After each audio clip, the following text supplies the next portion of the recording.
हरे कृष्णा कृष्ण कृष्ण हरे हरे, हरे रामो राम रामो हरे हरे।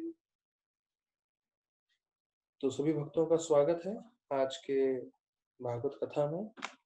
और मैं बहुत बहुत धन्यवाद देना चाहूंगा सभी भक्तों का जिन्होंने अपना समय निकाला है और जो आज इकट्ठे हुए हैं श्रीमद् भागवतम कथा के लिए। तो हम तीसरे स्कंद भागवतम में चर्चा कर रहे हैं इतने कुछ दिनों से, और हमने कल दूसरा अध्याय समाप्त किया था। और दूसरा अध्याय जो है उसमें जो सबसे प्रमुख श्लोक जो हमने चर्चा किया था वो दो हैं। एक हमने सुना था ये 20वां था और दूसरा है 23वां। ये जो दो श्लोक हैं वो सबसे ज्यादा जो है कोट किए गए श्लोक हैं भक्तों के द्वारा। और यहाँ तक कि प्रभुपाद जी ने भी काफी कोट किया इन दो श्लोकों के बारे में। तथैव चान्य नरलोक वीरा यह अहावे कृष्ण मुखारविंद नयता पिबंतो नयनाभिरामं वाता सपूता पदमापुरस्य। तो ये जो श्लोक है उसमें बताते हैं कि कैसे भगवान कितने कृपालु हैं और उनकी कृपा जो है उनके कारण जितने भी योद्धा गण मारे गए रणभूमि में वो सारे के सारे भगवत धाम गए, क्योंकि वो जो है अपने नेत्र से भगवान को देख रहे थे। और उनके जितने भी कल्मश थे अनर्थ थे वो अर्जुन के तीर से उनको जब मार चोट लग रही थी जिससे वो उनका देहांत हो रहा था तो उससे उनका पूरा शुद्धिकरण हो गया। तो ये एक श्लोक बताया जाता है सबसे मुख्य है। और दूसरा बताते हैं 23वां श्लोक जो बताया है अहोबती बकीयम स्तन कालकूटम जिगम प्रयासात अपि अस्ताद्भि लेभे गतिम दात उचितम ततोयम किम वा दयालुम शरणम व्रजम। तो ये मैंने कल भी बताया था, इतना मुख्य श्लोक है कि व्यासदेव जी के पुत्र सुखदेव गोस्वामी जब इस श्लोक को सुनते हैं तो वो आकर्षित हो जाते हैं, वो रुक जाते हैं। तो ये जो श्लोक है उसमें बताया जाता है कि भगवान कितने कृपालु हैं। तो अगर वो अपनी कृपा ऐसी जो है पूतना जैसी चुड़ैल को दे सकते हैं तो बाकी उनके भक्तों के क्या कहने। तो भक्तों को तो बहुत ज्यादा उनका फायदा होगा उनकी भक्ति करके। तो वही चीज जो है अभी तीसरे अध्याय में भी बता रहे हैं कि जब हम भक्ति करते हैं भगवान की तो उससे हमें समझना चाहिए कि हम पे बहुत भगवान का कृपा हमें प्राप्त होगा। तो यहाँ पे तीसरे अध्याय में 4 भाग है विशेष रूप से। पहले 9 श्लोकों में कृष्ण भगवान कैसे ज्ञान प्राप्त करते हैं उसका वर्णन है और भगवान के विवाह का वर्णन है पहले 9 श्लोकों में। तीसरा अध्याय हम तीसरा स्कंद तीसरा अध्याय का चर्चा कर रहे हैं। फिर 10 से 15 श्लोक में जो 6 श्लोक आते हैं उसमें कुरुक्षेत्र का युद्ध का वर्णन है और कितने सारे दानवों का अंत हुआ, तो उनका जिन्होंने कृष्ण भगवान ने जिनको मारा उन दानवों का वर्णन किया है 10 से 15 श्लोकों में। फिर बताया जाता है 16 से 23 श्लोक में कृष्ण भगवान जो द्वारका में है तो उनका वर्णन किया जाता है कि कृष्ण भगवान ने द्वारका में क्या क्या लीलाएं की, तो उसके बारे में बताते हैं। और 24 से 28 श्लोकों में कि कैसे यदुवंश का नाश हुआ, तो उनके नाश का क्या कारण था और क्या किस वजह से वो जो है पूरे यदुवंश जो है सारे के सारे यदुवंश जो है वो उनकी लीला समाप्त हुई, उसका कारणवश क्या है। तो एक अगर आपको ओवरव्यू जानना है तो मैं एक ओवरव्यू फास्ट और डिटेल में बता रहा हूँ। ये 4 के अलावा 4 भागों में मैंने आपको बता दिया है और एक फास्ट डिटेल में मैं आपको बताता हूँ। पहला श्लोक में कृष्ण भगवान जिन्होंने कंसा को मारा उसका वर्णन है। दूसरे श्लोक में उन्होंने संदीपी मुनि से वेदों का ज्ञान लिया वो है। 3 से 5 श्लोकों में कृष्ण भगवान का रुक्मणी नग्नजीति से जो विवाह का वर्णन है और सत्यभामा के लिए पारिजात जो पेड़ लाए थे वो बताया गया है। और 6 से 9 श्लोकों में नरकासुर जो जिन्होंने बहुत सारी रानियों को जो है अगवा किया था तो उनका वध कैसे किया और उन सब जो राजकुमारी थी उनसे कैसे कृष्ण भगवान ने विवाह किया, उनको सब पुत्र हुए, वो 6 से 9 श्लोक में है। 10 से 11 श्लोक 10 और 11 में जो है कि बताया जाता है कि कैसे उन्होंने सांबारा, दिविड़ा, बानासुर, मूरा इन सब राक्षसों को मारा। 12 और 13 में कुरुक्षेत्र युद्ध की वर्णन है। 14 और 15 कि कैसे उन्होंने जो है ऐसा कार्य एक सोचा जिससे सारे यदुवंश अपनी लीला समाप्त करके जो है वापस जा सकें। 16, 17, 18 युधिष्ठिर महाराज को राजा बनाया गया और फिर उन्होंने 3 जो है अश्वमेध यज्ञ कराए और कैसे भगवान ने परीक्षित महाराज को बचाया।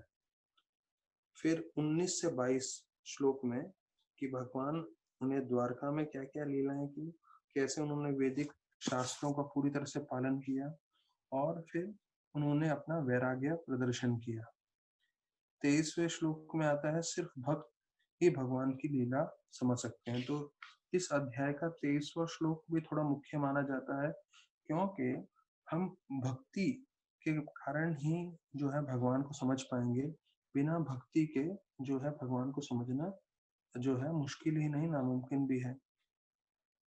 फिर 24वें श्लोक में बताया जाता है कि भगवान की इच्छा थी कि संत जो है वो यदुवंश को जो यदुवंश के बालक थे उनको श्राप दें और उस यदुवंश के बालकों के द्वारा पूरा यदुवंश का नाश हो।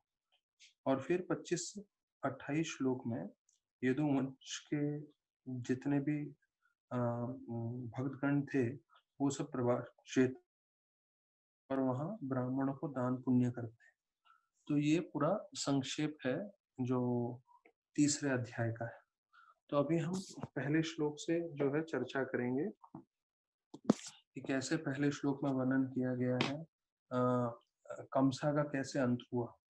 तो बताया जाता है कि उनके जो माता पिता हैं वसुदेव और देवकी उनको आनंद देने के लिए कृष्ण बलराम मथुरा में आए और मथुरा में आके उन्होंने कंसा का वध किया।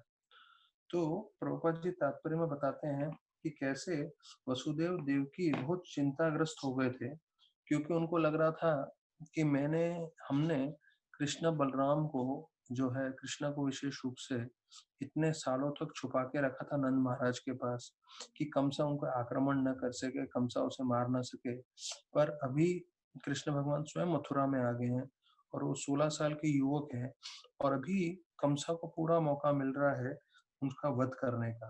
तो एक समय तो उनको ऐसा लग रहा था कि ये जो है वध कर ही देंगे कंसा कृष्ण भगवान का। तो क्योंकि वो सम्मान नहीं रहे थे कि कृष्ण पूर्ण पुरुषोत्तम भगवान है। वसुदेव और देवकी को ऐसा लग रहा था कि कृष्ण तो हमारे पुत्र ही हैं, छोटे से बालक हैं और वो कंसा से कैसे युद्ध कर सकते हैं। तो बताया जाता है कृष्ण बलराम जी ने जो है दोनों ने कृष्ण ने युद्ध किया कंसा के साथ और कंसा का अंत कर दिया। और फिर सिर्फ अपने माता पिता की संतुष्टि के लिए कि कंसा वाकई मारे गए हैं, वो बताया जाता है कंसा का मृत शरीर जो है उधर काफी देर खींचते हुए घसीटते हुए ले गए ये बतलाने के लिए कि हमने वास्तविक रूप में कंसा को मार दिया है, अभी आपको भयभीत होने की आवश्यकता नहीं है कंसा से। तो दूसरी एक लोक कथा आती है क्योंकि कृष्ण बलराम के साथ सारे गोपाएं भी थे। तो उसी वक्त जो है श्री दामा जो है तुरंत आ जाते हैं और देखते हैं कि अरे तुमने कंसा को मारा, तुम हमारे कन्हैया हो के नहीं ब्रज के, तो वो मालूम चलेगा जब तुम मेरे साथ कुश्ती करो तो बताया जाता है कंसा के वध के बाद जो है कृष्ण और श्रीदामा में कुश्ती चालू हो जाती है उसी अखाड़े में जहाँ पे चाणूर मुष्टिक को मारा था। और वहां पे जो है कुश्ती लड़ते समय कृष्णा हार जाते हैं। जब कृष्णा हार जाते हैं तो श्रीदामा बोलते हैं हाँ ये वही हमारे कृष्ण है, ब्रज के कृष्ण है। वो ठीक है, कंसा को मारा ठीक है, लेकिन जब मैंने उसको परास्त कर दिया इसका मतलब ये स्पष्ट हो रहा है कि ये हमारे ही कृष्ण है। तो ऐसे कृष्ण भगवान जो है लीलाएं करते थे अपने गोपाओं के साथ। फिर बताया जाता है दूसरे श्लोक में कि कैसे भगवान ने जो है संदीपनी मुनि के आश्रम में रह के जो है पूरे वेदों का और बाकी सब कलाओं का ज्ञान प्राप्त किया।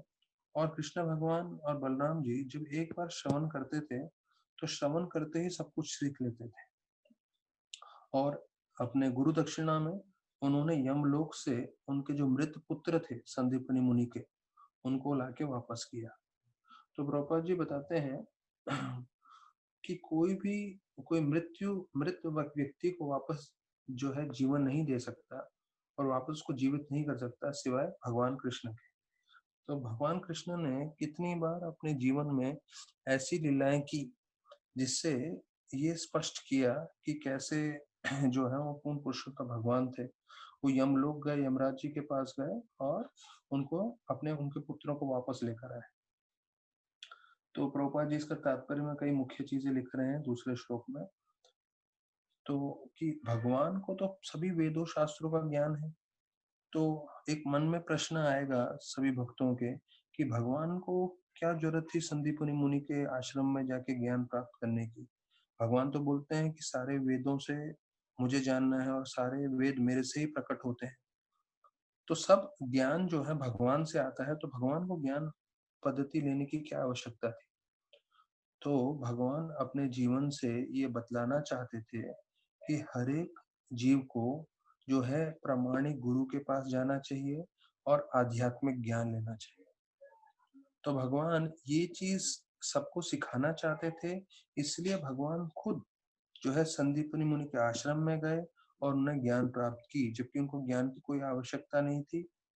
लेकिन फिर भी उन्होंने ये सब लीलाएं इसलिए की क्योंकि वो चाहते थे हम जैसे जीव एक चीज समझें कि हम सबको गुरु के अधीन रहना चाहिए और गुरु के अधीन होते हुए हमें आध्यात्मिक ज्ञान प्राप्त करना चाहिए।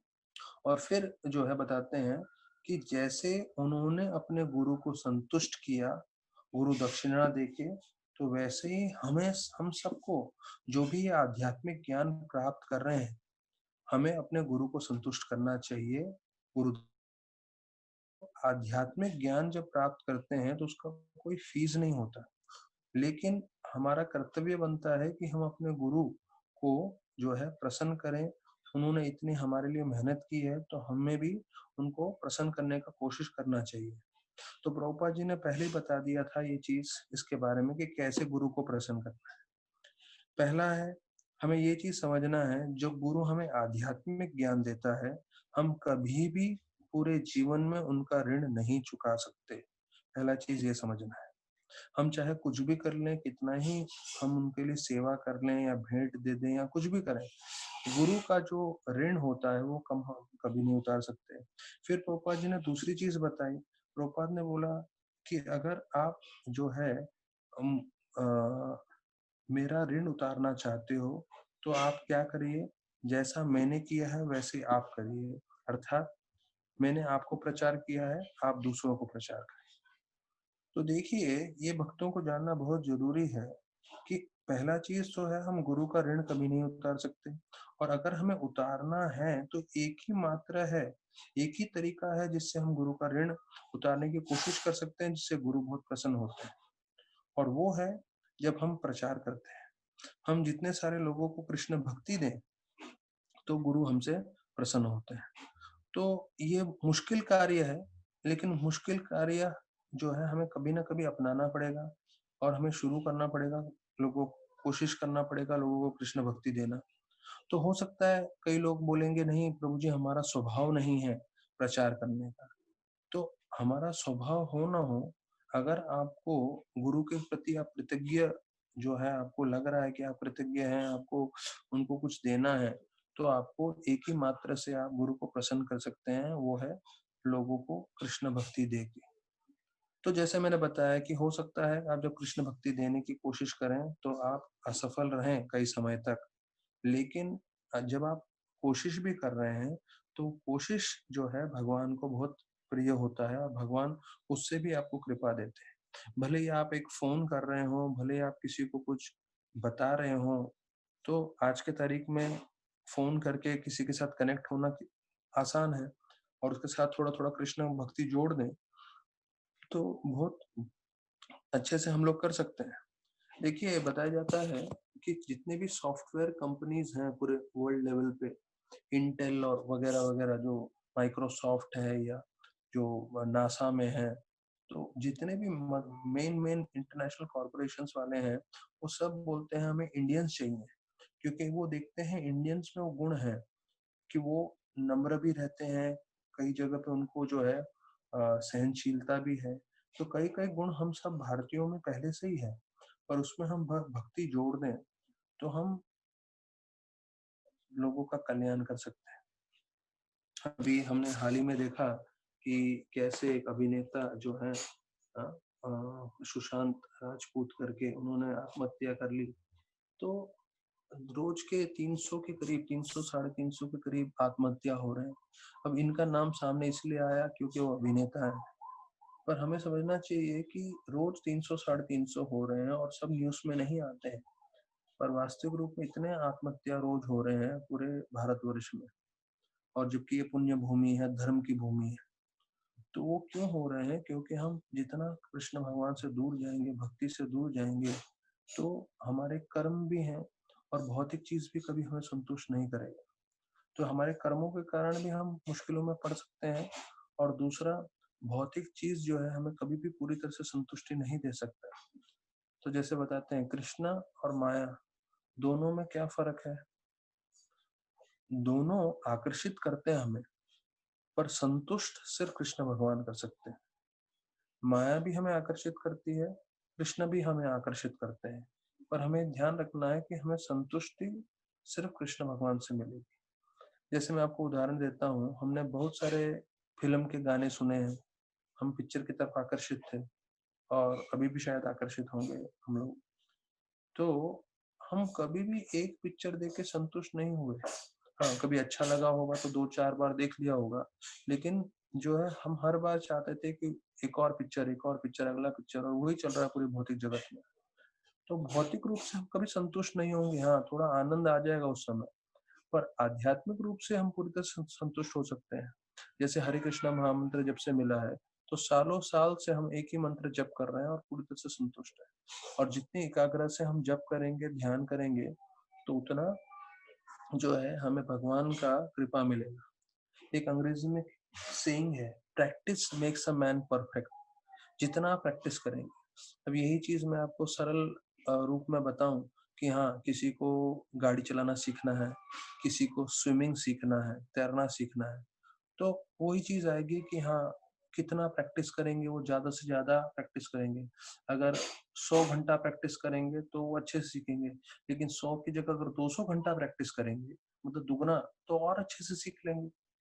तो ये भौतिक चीज के लिए भी लागू होता है, वैसे ही आध्यात्मिक चीज के लिए भी लागू होता है। अगर आप चाहते हैं कि मुझे अपना जप जो है अच्छा बनाना है, अच्छा करना है, तो आप उसका भी क्वांटिटी बढ़ाने की कोशिश करिए, क्योंकि भगवान का नाम है, भगवान स्वयं है।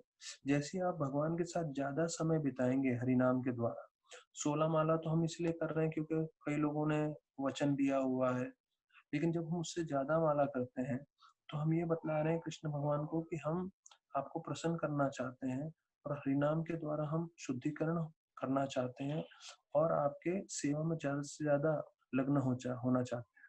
तो भगवान हमें प्रोत्साहन देंगे, भगवान हमें मार्गदर्शन करेंगे। तो practice makes a man perfect.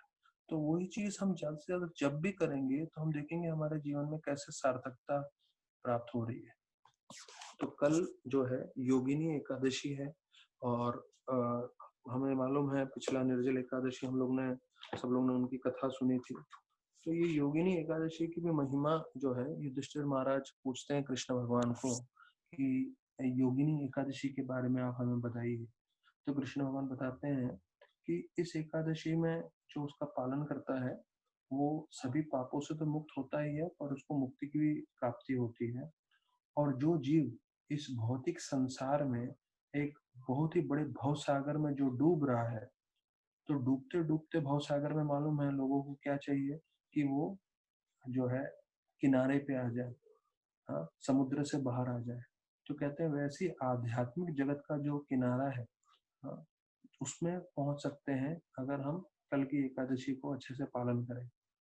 तो जैसे मैंने बताया है, उपवास शब्द का मतलब होता है कि हम जितना भगवान के निकट आ सके। तो उपवास मतलब लोग ऐसा सोचते हैं कि फास्टिंग करना है, ठीक है, वो तो कर सकते हैं फास्टिंग, लेकिन उससे भी ज्यादा जो है भक्तिनाथ ठाकुर जोर देते थे कि हम ज्यादा से ज्यादा भगवान का चिंतन करें, भगवान का प्रचार करें, भगवान की सेवा करें। तो भक्तिनाथ ठाकुर के समय जो भक्त फुल फास्टिंग करके जो मठ में रहते थे, और कोई भक्त लोग जो है कुछ ये खाते थे, फल-वल या दूध पीते थे और प्रचार के लिए जाते थे, तो भक्तिसिद्धांत ठाकुर उन भक्तों से ज़्यादा प्रसन्न होते थे, जो फल लेके या दूध लेके प्रचार करते थे। तो भक्तिसिद्धांत ठाकुर का कहना था, हमारा जीवन का लक्ष्य है प्रचार करना, हमारा जीवन का लक्ष्य फास्टिंग करना नहीं है।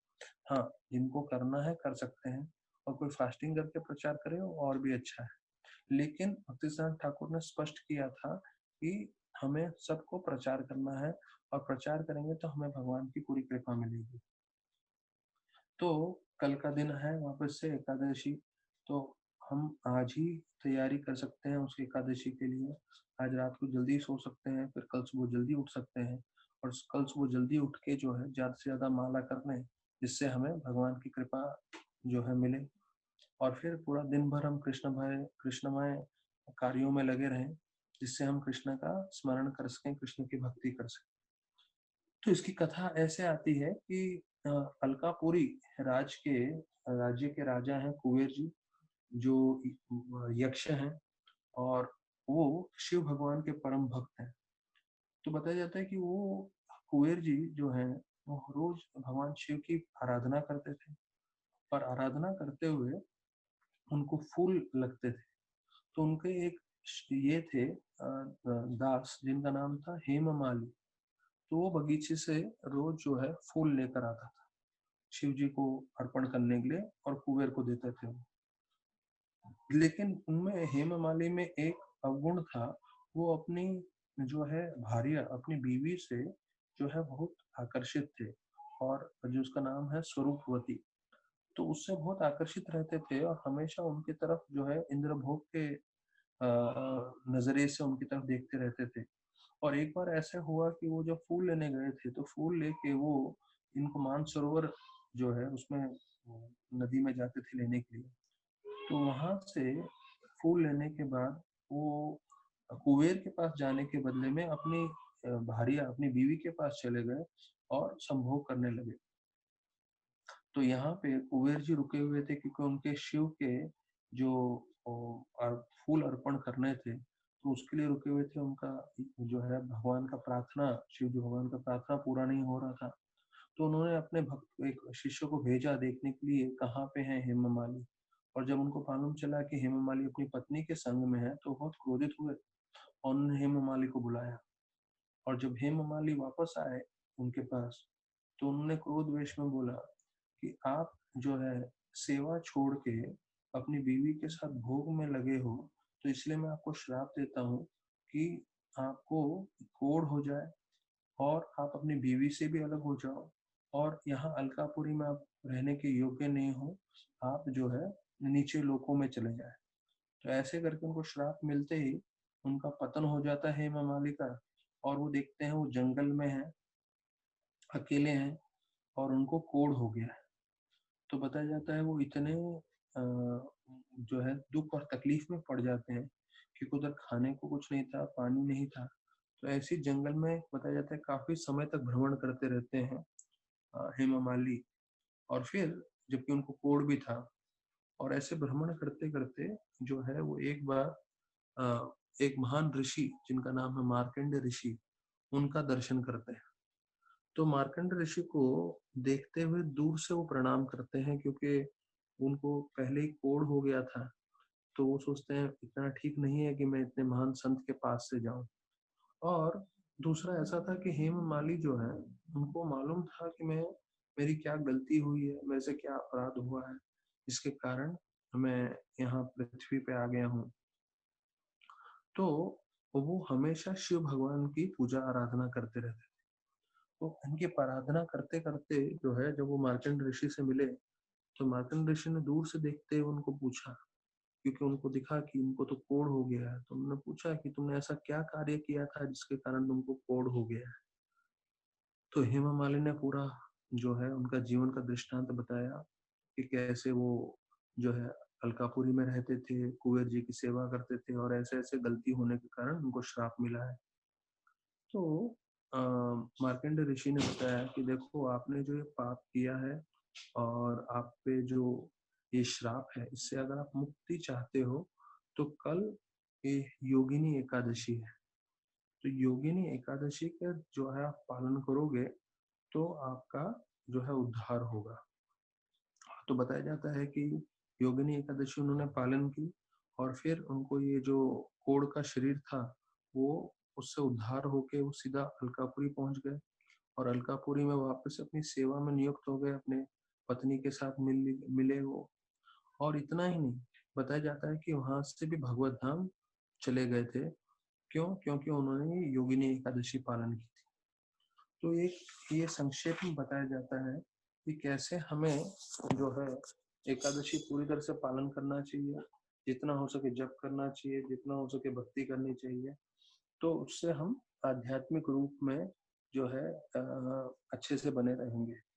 भक्ति रसामृत महाराज इधर थे वृंदावन में, और वृंदावन में कई महीनों महीनों तक जो है वो सेवा करे जा रहे थे। और फिर कई महीनों की सेवा होने के बाद उन्होंने बोला मुझे एक दिन थोड़ा ब्रेक चाहिए, और उन्होंने वही दिन एकादशी का दिन लिया। और एकादशी के दिन जो है पूरी तरह से सिक्लूजन में रह के, मतलब किससे मिल नहीं रहे थे, पूरा दिन उन्होंने जो है भगवान का भक्ति में मन लगा के रखा, मतलब श्रवण करने में, कीर्तन करने में, जप करने में। तो हम देखते हैं कि जो बड़े बड़े सन्यासी भी हैं वो भी अपना जो है पूरा आध्यात्मिक रूप से जो उनको भक्ति में आगे बढ़ने के लिए वो एकादशी का दिन चुनते हैं, और एकादशी के दिन जो है अत्यधिक रूप से भक्ति करने की कोशिश करते हैं। और मैंने जो है अलग अलग भक्तों का जो है उदाहरण दे के बताया है कि कैसे कदम कानन महाराज सुबह उठते हैं और पहले 64 माला करते हैं, उसके बाद ही अपने कमरे से बाहर निकलते हैं। तो हमें इन सब भक्तों से सीखना चाहिए कि हम भी कैसे अपनी भक्ति को तीव्र कर सकें और जो है आध्यात्मिक जीवन में प्रगति कर सकें। तो यहाँ हम चर्चा कर रहे थे दूसरे श्लोक में कि कैसे वर्णन किया गया है कि भगवान कृष्ण ने संदीपमणि मुनि से ज्ञान इसलिए प्राप्त किया क्योंकि वो हमें सिखाना चाहते थे कि हमें भी गुरु के अधीन रह के आध्यात्मिक ज्ञान प्राप्त करना चाहिए, उनको सेवा करनी चाहिए, और फलस्वरूप जो है हमें गुरु को प्रसन्न करना चाहिए। और जैसा प्रभुपाद ने सिखाया है कि प्रभुपाद बताया कि जो मैंने आपको दिया है आप दूसरों को दो, तभी आप गुरु के ऋण से मुक्त हो सकते हो। तो हमें भी कृष्ण भक्ति लोगों को देने की कोशिश करनी चाहिए। कम से कम हम एकाध व्यक्ति का मन में विचार करें कि हाँ हम इसको कृष्ण भक्ति के बारे में बताएंगे। कोई भी हो आपके पहचान में, कम से कम एक व्यक्ति का मन में विचार करें या उसका नाम लिख के रखें और फिर उसको प्रचार करने की कोशिश करें, बताएं। देखिए अगर वो कृष्ण भक्ति की तरफ बदलता है तो बहुत अच्छी बात है। नहीं तो फिर दूसरे हैं। हमें ये कभी नहीं सोचना चाहिए कि लोग कम हैं। हाँ, सिर्फ भारतवर्ष में 130 करोड़ लोग हैं। तो पूरा भारतवर्ष के लोग आपके लिए हैं अवेलेबल, प्रचार करने के लिए लोगों की कमी नहीं है, भर के लोग। किसी न किसी तरीके से हमें प्रचार करने का योजना बनानी चाहिए। फिर बताते हैं दूसरे श्लोक में कि भगवान जो है हर एक व्यक्ति के प्रति जो है कृतज्ञ रहते हैं। यहाँ तक कि उनके जो गुरु हैं संदीपनी मुनि, तो उन्होंने उनको ज्ञान दिया, तो उस ज्ञान के प्रति उन्होंने क्या किया, उनके जो मृत बच्चे थे उनको वापस लेकर आ गए, उनके मृत पुत्र जो थे उनको यमलोक से लेकर आए। तो प्रभुपाद जी बताते हैं कि भगवान हमेशा कृतज्ञ रहते हैं, इज ऑलवेज ग्रेटफुल। तो प्रभुपाद एक अच्छा पॉइंट बोलते हैं दूसरे श्लोक के अंत में, हम जैसे भक्तों को जो है पूरी तरह से जो है आनंदित होना चाहिए, ये सोच के कि हम जो भक्ति कर रहे हैं उसके प्रति भी भगवान उतने ही कृतज्ञ रहने वाले हैं, और भगवान हमें भी उतना ही फल देंगे जितना संदीपनी मुनि को दिया था। अर्थात जैसे भगवान संदीप मुनि से आदान प्रदान कर रहे थे, वैसे भगवान हर भक्त के साथ आदान प्रदान करेंगे। और भक्त को कभी निराश नहीं होना चाहिए, ये सोचते हुए कि अरे मैं इतनी भक्ति कर रहा हूँ, मैं इतना श्रवण कर रहा हूँ, लेकिन जो है भगवान मेरे साथ आदान प्रदान करेंगे कि नहीं, भगवान मेरे से प्रसन्न होंगे कि नहीं। नहीं, अवश्य प्रसन्न होंगे। तो इसका वर्णन जो है दूसरे श्लोक में प्रभुपाद जी बताते हैं। फिर तीसरे श्लोक में बताते हैं कि कैसे भगवान ने रुक्मणी जी का अपहरण किया, और जैसे गरुड़ जी ने अमृत चुरा लिया था, वैसे कृष्ण भगवान ने सभी राजाओं के बीच में से रुक्मणी का अपहरण अपहरण कर लिया। तो ये जो है पूरी कथा 10वें स्कंद में विस्तार रूप में आने वाली है, पर ये अभी संक्षेप में बताया जा रहा है इसके बारे में। फिर चौथे श्लोक में बताते हैं कि कैसे भगवान ने नग्नजीति को अपनी बीवी बनाया और उसके लिए जो 7 बैल थे उसको वश में करना था। और बताया जाता है कि ये नग्नजीति की कथा थोड़ी मुझे रोमांचकारी लगती है, क्योंकि 10वें स्कंद में जब मैंने कृष्णा बुक में भी पढ़ा था, तो कृष्ण भगवान जो है नग्नजीत जो उनके पिता हैं उसको जाके बोलते हैं कि मुझे आपकी पुत्री से विवाह करना है, और बोलते हैं मैं आपका ये नियम नहीं पालन करूंगा। और बताया जाता है कभी भी लड़के जो होते हैं वो जाके लड़की के सामने, लड़की के पिता के सामने जाके लड़की नहीं मांगते हैं। उस समय जो क्षत्रियों का ये था, तो लड़की के पिता आके अपनी लड़की देते थे। पर भगवान जो है अपने भक्त की तरफ इतने आकर्षित हो जाते हैं कि भगवान स्वयं जाके नग्नजीत को बोलते हैं मुझे आपकी पुत्री से विवाह करना है। तो पहला जो है उन्होंने एक स्तर नीचे कर लिया, सामने से जाके मांगा, और दूसरा उसमें बोल रहे हैं कि जो आपने नियम रखा है मुझे मालूम है वो नियम भी मैं नहीं पालन करूंगा, बिना मुझे नियम पालन किए आप ये जो है अपनी पुत्री दे दीजिए। तो फिर नग्नजीत बोलते हैं नहीं नहीं ये तो संभव नहीं होगा, क्योंकि जो बैल हैं उनका उनको कोई वश में करेगा तो ही मैं पुत्री दूंगा, नहीं तो मैं अपनी पुत्री नहीं दूंगा, ये तो निश्चित है कर।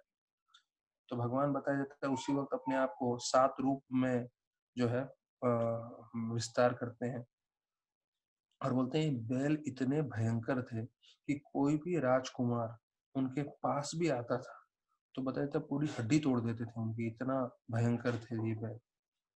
तो बताया जाता है कि जैसे ही कृष्ण भगवान ने अपने आप को 7 रूप में विस्तारित किया और तुरंत रस्सी लेके गए और उनके नाक में से, नासिका में से रस्सी डाल के 7 के 7 बैलों को वश में कर दिया और फिर उन्होंने नग्नजीता का हाथ अपन प्राप्त किया, उनसे विवाह किया। तो हमने चौथे श्लोक में देखा कैसे भगवान कृष्ण जो है वो नग्नजीती से विवाह करते हैं, और जब उनके दूसरे राजा उन पे आक्रमण करते हैं तो प्रभुपाद लिखते हैं कि उनको कई लोगों को घायल करके जो है भगवान जो है उनको नग्नजीती को वापस ले जाते हैं अपनी भार्या बना के। फिर 5वें श्लोक में वर्णन आता है कि कैसे वो अपनी भार्या सत्यभामा को प्रसन्न करते हैं और उनको प्रसन्न करने के लिए इंद्रलोक से वो पूरा का पूरा पारिजात पेड़ लेकर आते हैं, और वो जो है उसके लिए इंद्र उनसे युद्ध करते हैं, लेकिन भगवान इंद्र को भी परास्त कर देते हैं और अपनी भार्या सत्यभामा को प्रसन्न करते हैं। और ऐसा बताया जाता है कि जैसे कोई जोरू का गुलाम होता है बोलते हैं, या हैंड पैक्ड हस्बैंड, तो वैसा भगवान जो है व्यवहार करते हैं अपने पत्नी के साथ। ये बतलाते हैं कि कैसे वो अपनी पत्नी को संपूर्ण रूप से प्रेम करते हैं और उनकी प्रसन्नता के लिए वो सब कुछ कर सकते हैं। तो बताया जाता है कि भगवान गए थे अदिति के जो कान के कान में जो पहनते हैं इयररिंग्स, वो देने के लिए वापस गए थे, और वहां पे उन्होंने पारिजात पेड़ देखा। तो सत्यभामा को पारिजात पेड़ बहुत पसंद था, तो पूरा का पेड़ उन्होंने ले लिया। तो इंद्र का एक नाम है वज्री, वज्री मतलब जो वज्र का धारण किए हुए हैं। तो उनके जो बीवी थी, इंद्र की बीवी जिनका नाम था सची, उन्होंने उनको बोला अरे ये कैसे हो सकता है, कृष्ण कृष्ण कैसे लेके जा सकते हैं, ये तो हमारा इंद्रलोक का जो है पेड़ है। तो इसलिए वो भूल गए कि कृष्ण पूर्ण पुरुषोत्तम भगवान है। और अभी उन्होंने ये जो है मेरे हिसाब से कुछ समय पहले जो है गोवर्धन लीला हुआ था, पूरा गोवर्धन उठाया था, वहां पे उन्होंने पूजा अर्चना की थी कि कृष्णा पूर्ण पुरुषोत्तम भगवान है। ये सब भुलाकर वापस से उन्होंने युद्ध करने की कोशिश की और भगवान ने पूरी तरह से उनको परास्त कर दिया। तो बोलते हैं ऐसे मूर्ख है इंद्र करके प्रभुपाद जी बताते हैं। और कृष्ण भगवान जो है वो अपनी जितनी भी रानियां थी उनके साथ ऐसे आदान प्रदान करते थे जैसे किसी को भी लगेगा कि वो बहुत ही उनके प्रेम में हो। तो भगवान का ऐसे ही आदान प्रदान रहता है अपने भक्तों के साथ, जिससे वो भक्त हमेशा उनसे प्रेम में जो है बंधे रहें। तो प्रभुपाद लिखते हैं कि वास्तविक रूप में वो इतनी खूबसूरत थी करके भगवान सत्यभामा से आसक्त नहीं थे, पर वो उनका भक्ति भाव था, इसलिए भगवान उनसे आदान-प्रदान करना चाहते थे और उस आदान-प्रदान करने के लिए उन्होंने पारिजात पेड़ लाया। तो भगवान जितनी भी रानियाँ थीं, उनके सौंदर्य से आकर्षित नहीं थे, उनके भक्ति भाव से आकर्षित थे। तो बोलते हैं भगवान जो है वो पूरे स्वतंत्र हैं।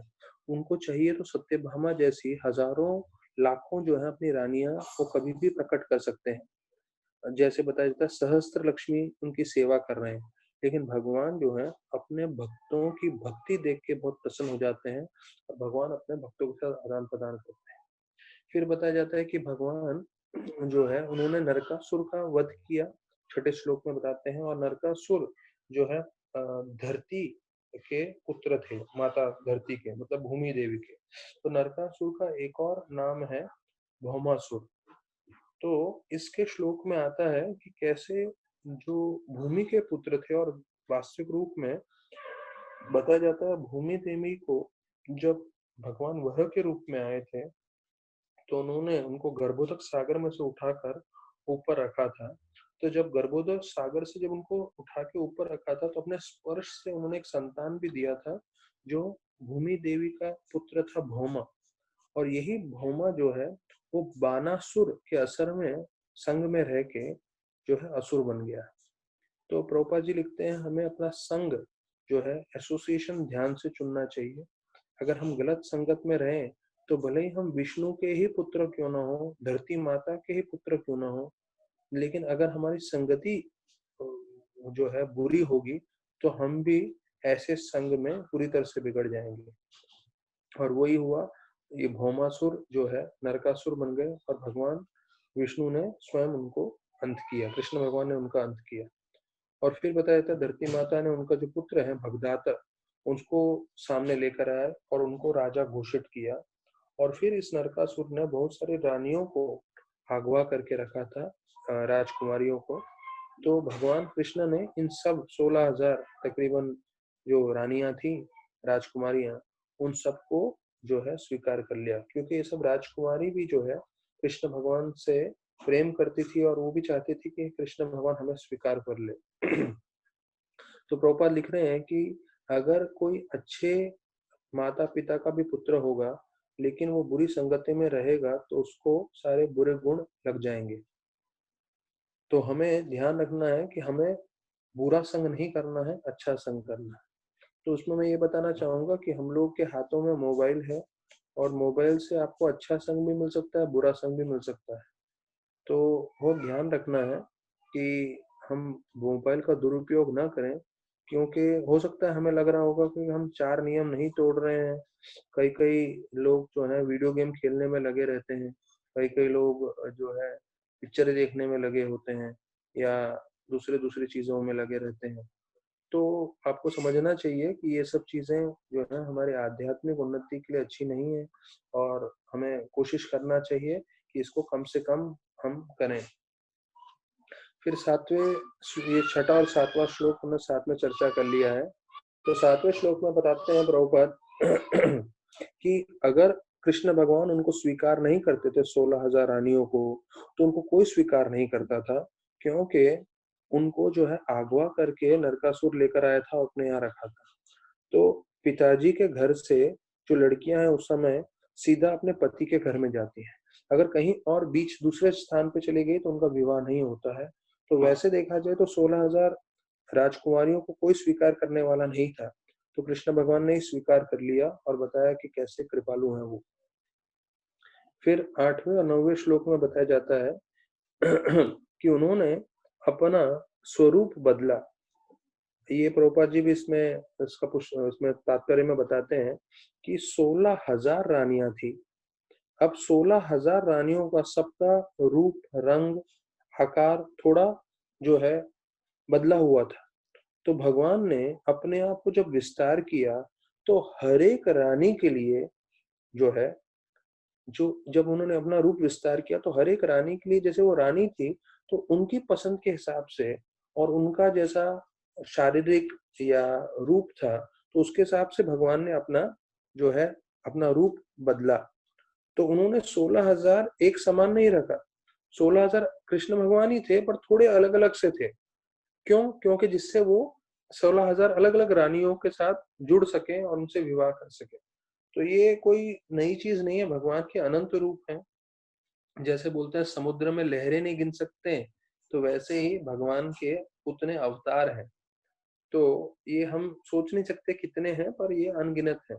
तो ब्रह्म संहिता में बताते हैं, अद्वैतम अच्युतम अनादि अनंत रूपम आद्यम पुराण पुरुषम नवयोनम च वेदेषु दुर्लभम दुर्लभम आत्म भक्तो गोविंदमादि पुरुषम तमहम भजामि। तो वर्णन आता है अच्युतम अनादि रूपम। तो ये जो भगवान है उनका अनंत रूप है, तो उनके लिए 16,000 में विस्तार करना कोई बड़ी बात नहीं है। तो प्रभुपाद लिखते हैं स्वयं प्रकाश, प्रभाव और वैभव, ये अलग अलग रूप हैं जिसमें भगवान विस्तार करते हैं। भगवान ही है, पर भगवान अलग अलग रूपों में जो है अपने आप को प्रकट करते हैं।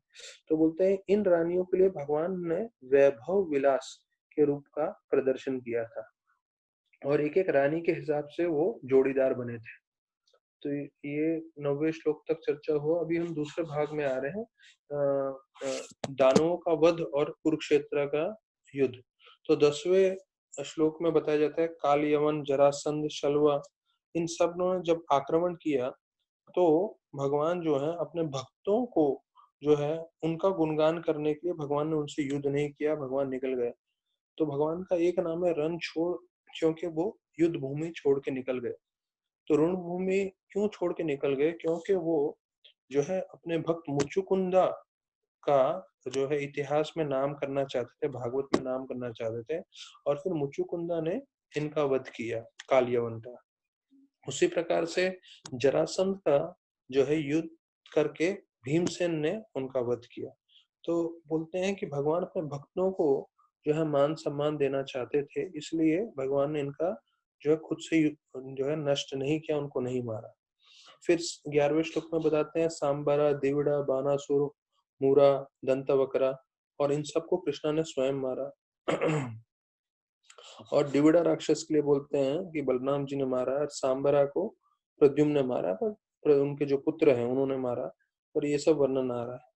फिर 12वें श्लोक में बताते हैं कि उन्होंने बाकी सब लोगों को जो है कुरुक्षेत्र के रणभूमि में बुला लिया, और कुरुक्षेत्र के रणभूमि में वो आपस में युद्ध कर करके जो है सारे मारे गए। फिर 13वें श्लोक में बताया जाता है कि कैसे दुर्योधन जो है वो भगवान के भक्तों के साथ युद्ध कर रहा था, और वो कर्ण, दुशासन और शकुनी के जो है सुझाव पे कार्य करते करते उसका जो है जीवन अंत होने वाला था। और कुरुक्षेत्र के युद्ध के अंत में कैसे वो जो है रणभूमि पे गिरे पड़े थे, और उनके दोनों जांघें जो है टूट गई थी, जो जो है भीमसेन ने मार के तोड़े थे। तो बोलते हैं भगवान ये दृश्य देख के जो है काफी दुखी हुए। तो क्यों भगवान दुखी हुए? तो ये आचार्य गण बताते हैं। फिर पहला कारण है कि हम सब सारे जीव जो है भगवान के अंश है, भगवान के पुत्र हैं। तो भगवान किसी भी जीव को जो है सफर होते हुए, दुखी होते हुए नहीं देख सकता। तो दुर्योधन भले ही उसने ऐसे कार्य किए थे, पर वो भी भगवान का अंश है। तो उसको देख के भगवान जो है काफी दुखी हुए थे।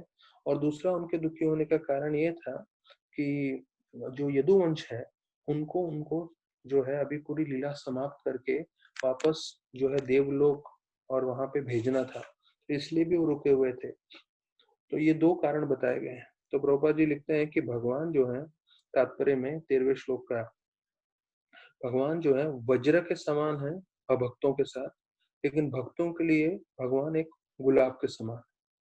तो हम लोग बोलते हैं ना, ये कहावत है कि भाई कोई वज्र के समान भी कड़क हो सकता है और कोई गुलाब के जैसा भी नम्र हो सकता है। तो भगवान ऐसे हैं। तो अगर हम अपना बुरा संगति चुनेंगे तो हम भी गलत रास्ते पे चले जाएंगे, प्रभुपाद जी बताते हैं। तो फिर बोलते हैं अगर हमको हमेशा आनंद में रहना है तो उसका एकमात्र उपाय है कि भगवान ने जो नियम बताए हैं उसको पालन करें। अर्थात प्रभुपाद जी ने जो नियम बताए हैं, 16 माला जप करें, 4 नियम पालन करें, प्रभुपाद के मिशन में दास अनुदास बन के जितना हो सके सेवा करने की कोशिश करें। जो भी व्यक्ति इस 3 फॉर्मूला को स्वीकार करेगा वो आनंदित रहेगा, और जो इसको फॉलो नहीं कर पाएगा वो चाहे भले ही ब्रह्मा हो कि चींटी हो, प्रभुपाद बोलते हैं वो हमेशा दुखी रहेगा।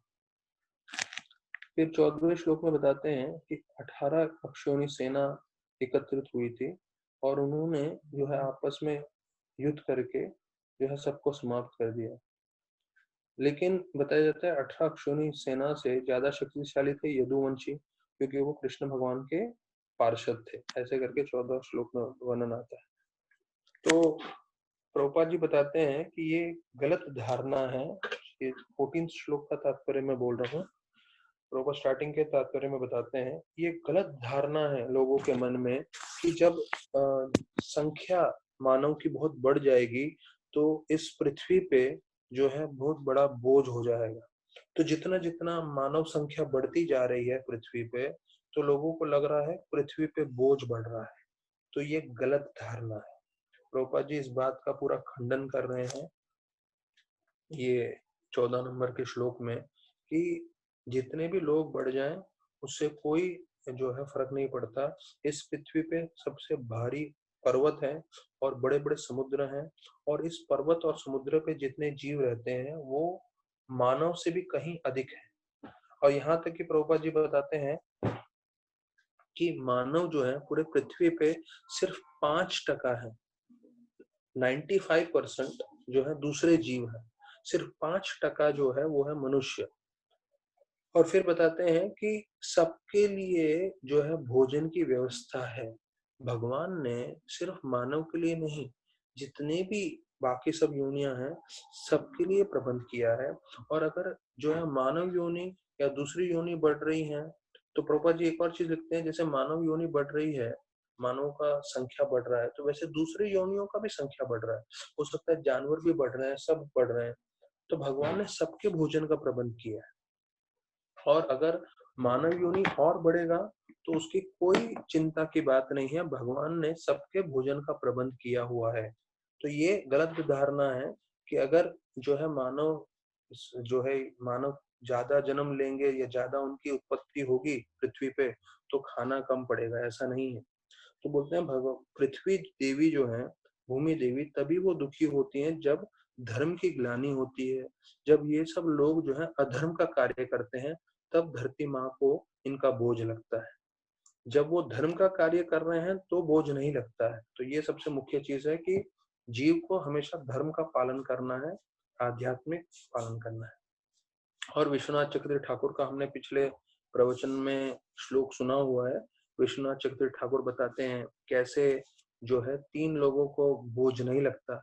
ये जो है धरती माता के संबंध में बताया जा रहा है।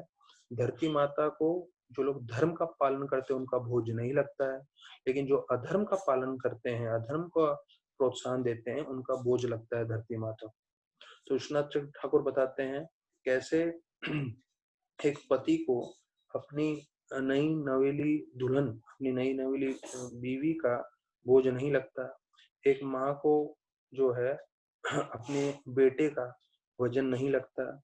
और तीसरा, एक बिजनेसमैन को जो धंधा करते हैं उनको धन का बोझ नहीं लगता। हाँ, तो अगर कोई बिजनेसमैन को बोलेंगे कि भाई इस नोट का बैग में नोट भरे हुए हैं तो आप उठाओगे क्या, तो वो खुशी खुशी उठाएगा। क्यों? क्योंकि उसको मालूम है ये जो है मेरे काम की चीज है। तो वैसे ही बताया जाता है, विष्णु ठाकुर बताते हैं कि कैसे कई इतने सारे लोगों को बोझ नहीं लगता, वैसे धरती माता को बोझ नहीं लगेगा अगर हम भक्ति करेंगे तो ये 14 श्लोक था। फिर 15वें श्लोक में बताते हैं कि भगवान सोचने लगे कि मेरे जाने से पहले मुझे यदुवंश को सबको वापस भेजना पड़ेगा। तो इसके लिए वो ऐसा प्रबंध करते हैं कि वो आपस में युद्ध करें और एक दूसरे को समाप्त कर दें। तो ये 16 से जो 23वां श्लोक है उसमें इसका पूरा वर्णन है। तो प्रभुपाद लिखते हैं cooperation of the devotees with the lord makes the perfect sense scene of lord's pastime. कि अगर हम भगवान की इच्छा के साथ जो है हम पालन करें तो भगवान हम पे बहुत प्रसन्न हो जाएंगे और भगवान की जो इच्छाएं हैं, भगवान की लीलाएं हैं वो संपूर्ण हो जाएंगी। तो जैसे मैंने ये बताने का मेरा कारण ये था कि राधानाथ महाराज अपने जर्नी होम में लिखते हैं कि भगवान को प्रार्थना हमें ये नहीं करना चाहिए कि हमारी इच्छा हमें पूरी करनी है, हमें ये प्रार्थना करना चाहिए भगवान से कि हे प्रभु, आपकी जो इच्छा है वो मैं पूरी कर सकूं। मैं वापस से दोहरा रहा हूँ ये बात को, हमें भगवान के सामने ये नहीं प्रार्थना करना चाहिए कि मेरी इच्छा पूरी करो, हमें भगवान से ये प्रार्थना करना चाहिए कि हे प्रभु, आपकी जो इच्छा है वो मेरे द्वारा पूरी करिए, मैं निमित्त बन सकूं, मैं आपका दास बन सकूं और आपका कार्य कर सकूं। तो ये हमारी प्रार्थना होनी चाहिए ना। द्वारका में है, ये 16 से 23 श्लोकों का में वर्णन आता है। तो फिर कृष्ण भगवान जो है 16वें श्लोक में बताते हैं कि कैसे युधिष्ठिर महाराज को राजा बनाते हैं और उनके निर्देशन में पूरा पृथ्वी का कार्य होने लगता है। और 17वें श्लोक में कैसे अश्वत्थामा के ब्रह्मास्त्र से महाराज परीक्षित को बताते हैं। तो इस श्लोक में भी आता है, ट्रांसलेशन में भी है और 17 श्लोक के परपट में भी है कि ब्रह्मास्त्र से अश्वत्थामा ने जो ब्रह्मास्त्र छोड़ा था उससे महाराज परीक्षित का शरीर जल गया था और भगवान ने उनको दूसरा शरीर दिया। And a second body was given by the Lord within the womb। तो ये क्यों उनको जलाने के लिए,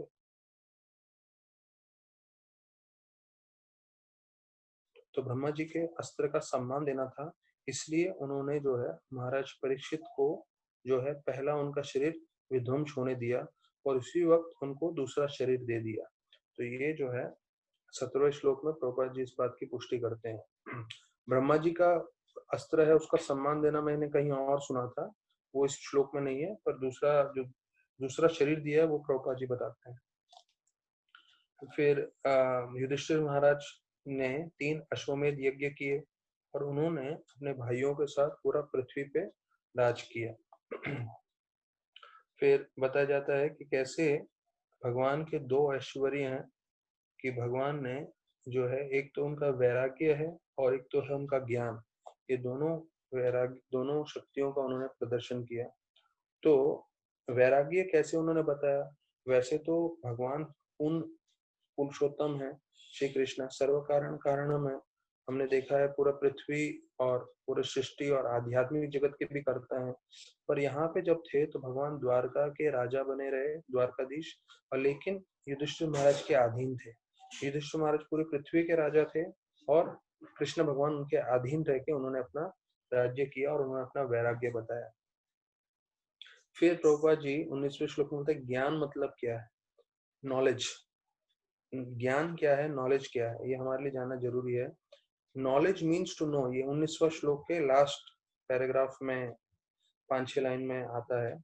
Knowledge means to know that the mission of human life is to end all the miseries of material existence, and in spite of having to fulfill the body's necessities in regulated way, one should fulfill it by going back to God। तो प्रोपा लिखते हैं कि पहला चीज ये बताते हैं कि हमें हमारे एक मनुष्य शरीर मिला है एक कारण से। वो कारण है जितनी भी दुख परेशानी है उसको कम रोकना, बंद करना, और हमें अपने शरीर का जो है उपयोग करना है, और उपयोग करते समय जो भी शरीर को लगता है वो हमें उसको देना है, पर नियमित रूप से। ऐसा नहीं है कि हम पूरी तरह से शरीर के भोग में ही लगे हुए हैं और आध्यात्मिक चीज भूल जाए, नहीं। तो जो है शरीर को जो चीज चाहिए वो देना है, शरीर को जो है मेंटेन करने के लिए, संभालने के लिए, लेकिन साथ साथ आपको आध्यात्मिक उसकी जो जरूरतें हैं वो जानना है। प्रभुपाद लिखते हैं अंत में कि fulfilling the demands of the bodies animal life, अर्थात अगर आप सिर्फ शरीर का ध्यान रखते हो तो वो एक जानवर के समान आप जीवन व्यतीत कर रहे हो, लेकिन अगर आप आत्मा की जो जरूरतें हैं उसको आप ध्यान रखते हो तो आप मनुष्य का जीवन आप सार्थक कर रहे हो। तो अगर आप सिर्फ शरीर का ध्यान रख रहे हो तो जानवर की जिंदगी है, और अगर आप आत्मा का ध्यान रख रहे हो तो वो वास्तविक रूप में मनुष्य का उद्देश्य है जीवन का। और फिर जो 20वें श्लोक में है, भगवान जो है, ये श्लोक हम सब साथ में बोल सकते हैं। स्निग्ध 3.20, स्निग्ध सिमत्वा लोकेन वाचा पीयूषा कल्पयो कल्पया चरितानंदवद्येन श्रीनिकेतन चात्मना। तो भगवान के 4 गुणों का वर्णन है। स्निग्ध स्मित लोकेन, मतलब वो भगवान जो है मुस्कुरा रहे थे और दृष्टिपात कर रहे थे। फिर दूसरा है कि भगवान के मधुर जो है शब्दों से भगवान सबको प्रसन्न कर रहे थे, और भगवान का जो चरित्र था वो बहुत ही शुद्ध था। और आखिरी जो है चौथा है श्री निकेतन चात्मना, वो बताया जाता है कि कैसे भगवान जो है उनका दिव्य शरीर था और वहां जो है स्वयं लक्ष्मी देवी उनका संग करती हैं, और वैसे भगवान जो है यदुवंशियों के साथ जो है लीला कर रहे थे। तो ऐसे करके वर्णन आता है 20वें श्लोक में और 21वें श्लोक में। तो प्रभुपाद जी तात्पर्य में बोल रहे हैं 20वें श्लोक में कि भगवान जो है वास्तविक रूप में सब कार्य करते हुए भी सब चीजों से जो है निरासक्त थे, उनकी किसी भी चीज से आसक्ति नहीं थी। तो आपको ऐसा लगेगा कि भगवान सबके साथ लीला भी कर रहे हैं और भगवान की आसक्ति भी नहीं है, तो हो सकता है ये दोनों चीजें विरुद्ध हैं, पर प्रभुपाद बताते हैं विरुद्ध नहीं है। भगवान में सब कुछ सब संपूर्ण रूप से सही होता है, सब कार्य जो है संपूर्ण रूप से सही तरीके से होते हैं। फिर 21वें श्लोक के तात्पर्य में बताते हैं कि जो 16,000 रानियां हैं वो वास्तविक रूप में 16 तरह की भगवान की अंतरंग शक्ति हैं। तो ये मैंने पहले ही बार सुना है, तो जरा जो है आप लोग भी ध्यान दीजिए। ये जो 16,000 रानियां हैं कृष्ण भगवान की, वो वास्तविक रूप में 16 तरह की अंतरंग शक्ति हैं, और वो प्रभुपाद बताते हैं कि 10वें स्कंद में जो है विस्तार पूर्वक चर्चा करेंगे। और कृष्ण भगवान एक चंद्रमा के समान है, और चंद्रमा के साथ हम देखते हैं हजारों लाखों के रूप में तारे होते हैं। तो उसी प्रकार से कृष्ण भगवान के पास जितनी भी ये सब रानियां थी वो तारों के समान थी और वो स्वयं चंद्रमा के समान थे। और फिर बताया जाता है कि भगवान ने कई सालों तक गृहस्थ आश्रम का पालन किया, 22वें श्लोक में वर्णन किया गया है। तो वो बोलते हैं उन्होंने ये सब गृहस्थ आश्रम का पालन करते हुए भी जो है अपना जो है वैराग्य बताया, मतलब वो किसी चीज से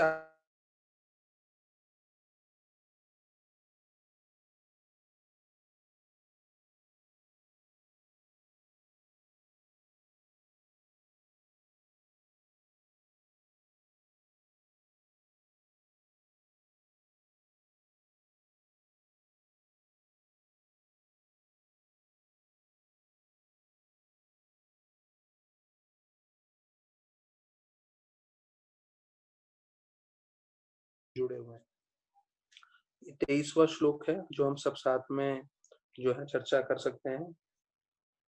देवादिनेषु कामेषु दैवाधीना स्वयं पुमान् को विश्रम्भेत योगेन योगेश्वरम अनुव्रतः। तो बताया इंद्र भोग कर रहे हैं वो सब देव देव मतलब देवताओं के गण, देवताओं के द्वारा वो वश में किया जाता है, उनके वश में। हाँ, तो बोलते हैं ऐसा व्यक्ति जब तक भगवान का भक्त नहीं बन सकता तब तक वो भगवान की लीलाएं समझ नहीं पाएगा। तो ये बार बार बताया गया है, गीता में भी जैसे बोला है भक्त्या माम अभिजानाति। जब तक आप भगवान के भक्त नहीं बनोगे तब तक आप भगवान को जान नहीं पाओगे। तो प्रभुपाद बोलते हैं जानवर, मनुष्य या देवता कोई भी इंद्र भोग कर रहा है, ये सब भगवान की जो है प्रकृति के वशीभूत है। और देव माया, उसको देव माया भी बोलते हैं, अर्थात जो भी इंद्र भोग कर रहे हैं वो भगवान की कृपा के कारण हो रहा है, भगवान की शक्तियों के द्वारा हो रहा है, नहीं तो कोई अलग से नहीं कर सकता। और फिर अंतिम में बताते हैं कि जब तक कोई शुद्ध भक्त नहीं है तब तक ये भगवान की लीलाओं को, भगवान को समझ नहीं पाएगा। तो अगर भगवान को हमें समझना है तो उसके लिए निश्चित रूप से हमें चीज समझना है कि हमें भगवान का भक्त बनना जरूरी है। फिर 24 से 28 श्लोक जो है वो अंतिम श्लोक है, अंतिम पड़ाव है इस अध्याय का, और उसमें बताते हैं कि कैसे यदुवंश का जो है नाश हुआ है, उसके बारे में वर्णन करते हैं। तो 24वें श्लोक में बताते हैं कैसे यदुवंश के जो राजकुमार थे और भोजा वंश के, उन्होंने जो है साधुओं को गुस्सा दिलाया।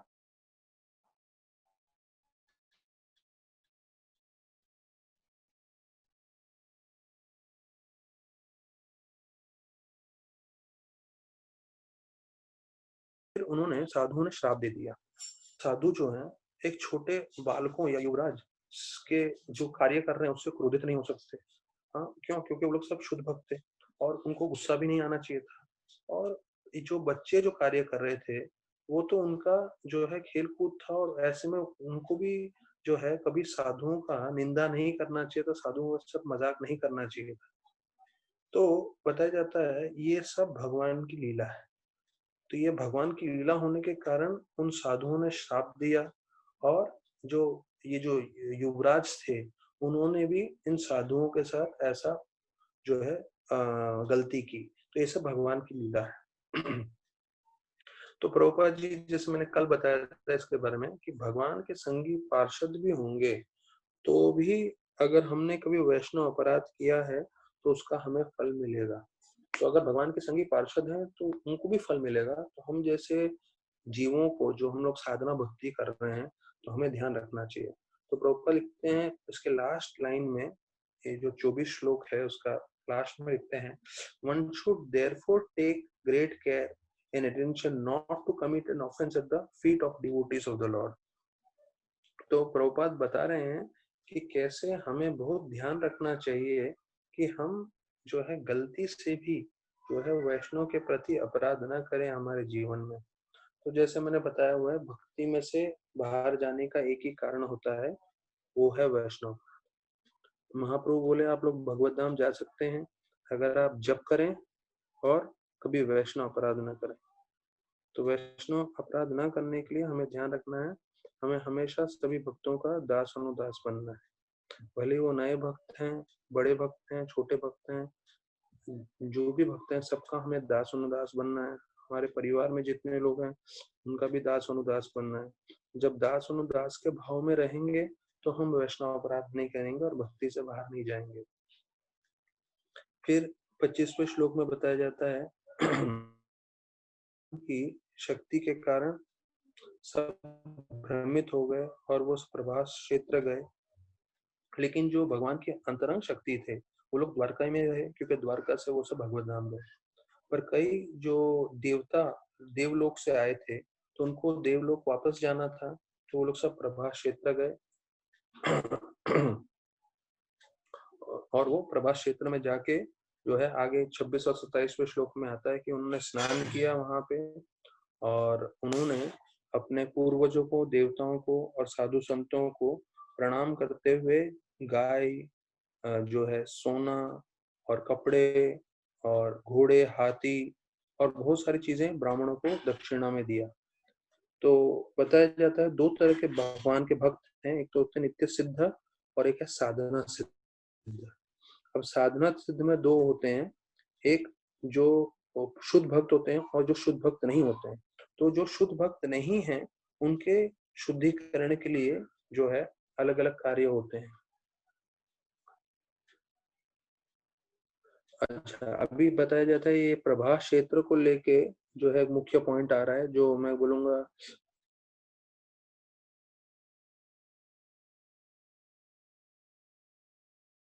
जो शुद्ध भक्त होते हैं वो धाम जाने में इतना रुचि नहीं रखते क्योंकि वो पूरी तरह से भगवान की सेवा में लगे रहते हैं। उनको अपना सेवा रोक के इस धाम में उस धाम में जाने में रुचि नहीं रहती।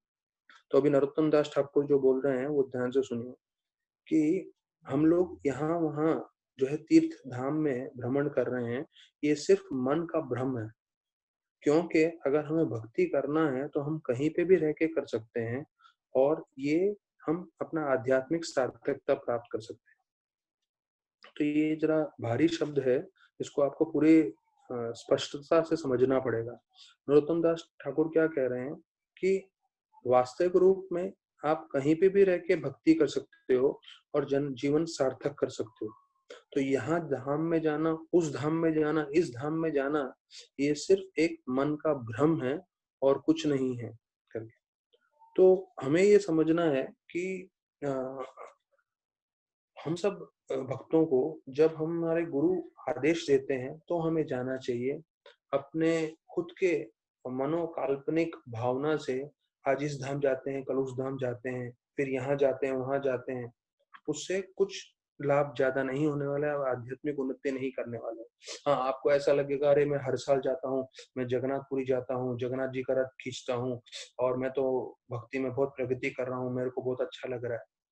तो जैसे मैंने आपको पहले भी बताया था एक प्रवचन में, एक भक्त जो है राधा कुंड में रह रहे थे और राधानाथ महाराज से जब राधा कुंड के पास मिले तो महाराज बोले आप खुश हैं? तो उस भक्त ने बोला हाँ महाराज, मैं तो बहुत खुश हूँ। तो फिर महाराज ने दूसरा सवाल उसको पूछा, क्या गुरु खुश हैं? क्या वैष्णव खुश हैं आपसे? क्या कृष्ण भगवान खुश हैं आपसे? तो उस भक्त का मुंह छोटा हो गया और महाराज सीधा आगे निकल गए। महाराज कुछ उससे बात नहीं की। तो ये चीज समझना है कि हमें गुरु की आज्ञा का पालन करना है। और जैसे मैंने बताया, प्रभुपाद ने हम सबको आज्ञा दिया है प्रचार करना। हम प्रचार नहीं कर रहे हैं, यहाँ घूम रहे हैं, वहां घूम रहे हैं, हाँ, तो उससे आपकी आध्यात्मिक उन्नति नहीं होगी। हमें क्या है, हम लोग सब भौतिक कार्यों से जो है जो भक्ति से जुड़े नहीं थे, ऐसे सब चीजों से हम लोग जो है बाहर निकल कर आए हैं। तो भक्ति में आ गए हैं इसका मतलब ये नहीं कि हम शुद्ध भक्ति कर रहे हैं। भक्ति में आने के बावजूद भी हम भौतिक रूप से ही कार्य कर रहे होंगे। हम यहाँ घूमने जा रहे होंगे, हम उस धाम में जा रहे होंगे, इस धाम में जा रहे होंगे, और हमको क्या लग रहा है कि नहीं हम तो भक्ति कर रहे हैं। ये भक्ति नहीं है, ये आपका सिर्फ इंद्र भोग है। बस फर्क इतना है, इस इंद्र भोग में आपने बीच में कृष्ण को रख दिया, पर गुरु प्रसन्न नहीं हो रहे हैं। आपको कृष्ण की कृपा नहीं मिल रही है क्योंकि गुरु की कृपा आपको नहीं मिलेगी यहाँ वहां धाम में घूमने से। आपको तभी कृपा मिलेगी जब गुरु आपको निर्देशन दे रहे हैं कि आप धाम में जाइए। आपको तभी कृपा मिलेगी जब आपको जो है गुरु को आप प्रसन्न करेंगे, सेवा करेंगे, तब आपको पूरी तरह से कृपा मिलेगी। तो प्रभुपाद जी बताते हैं, जो शुद्ध भक्त होते हैं वो पूरी तरह से संतुष्ट रहते हैं भगवान की सेवा में, इसलिए एक और कारण है वो धाम में नहीं जाते। पर हम शुद्ध भक्त नहीं हैं। जब हमें आज्ञा मिलती है, जब वार्षिक में हमारा यात्रा होता है तो जाना चाहिए, या जिसके लिए हमें गुरु जो है आशीर्वाद देते हैं और उनका आज्ञा प्राप्त करके हमें जाना चाहिए। पर ये हमें मन से हटा देना चाहिए कि सिर्फ हम यात्रा में घूम घूम के जो है हम तरक्की करेंगे, नहीं। हम यहाँ पे भी रह के भगवान की सेवा करके भी तरक्की कर सकते हैं। तो ये जो है फिर 26 और 27 श्लोक में इसका पूरा वर्णन आया है। तो अभी इतने सारे भेंट दिए थे ब्राह्मणों को, तो प्रभुपाद लिखते हैं कि Brahmins whose lives were devoted entirely to the welfare of the society both spiritually and materially। तो ब्राह्मण का लक्षण क्या था? वो जो है पूरी तरह से भौतिक रूप से और आध्यात्मिक रूप से जो है कल्याण करना चाहते थे समाज का। तो जो क्षत्रिय थे और जो धनी व्यक्ति थे वो क्या करते थे, ब्राह्मणों को जो है वो ये सब भेंट देते थे। भले ही उसको जो यहाँ बताया कि सोना दे रहे हैं, बाकी सब चीजें दे रहे हैं, और उसके बदले में ब्राह्मण जो थे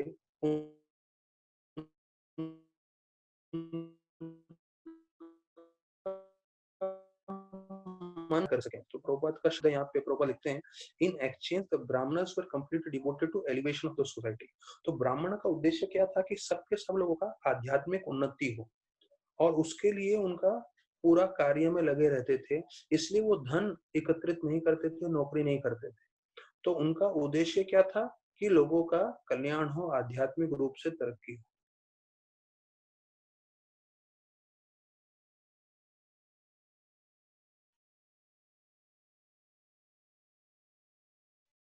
तो ये स्पष्टीकरण कर भगवत प्रसाद, भगवत अर्पण जो है वो प्रसाद दिया गया। और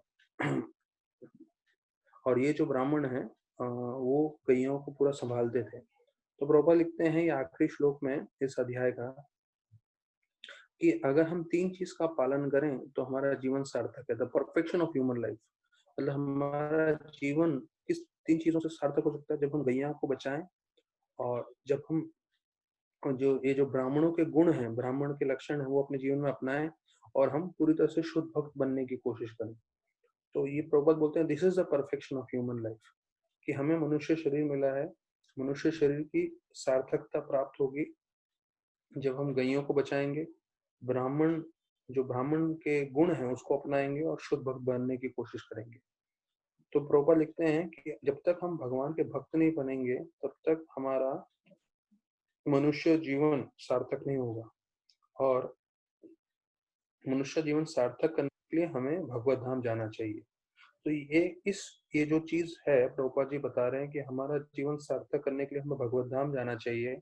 कम से कम 6 से 8 बार बोला गया है इस अध्याय में। मैंने कहीं पे चर्चा नहीं किया, सिर्फ आखिरी श्लोक में बता रहा हूँ। प्रभुपाद हर श्लोक में एक ही चीज बताते हैं कृष्ण कि जी। हमारा okay, so we end up almost, ये चैप्टर खत्म हो गया है। कल हम लोग मिलेंगे और अगला अध्याय स्टार्ट करेंगे। बहुत बहुत धन्यवाद। हरे कृष्णा।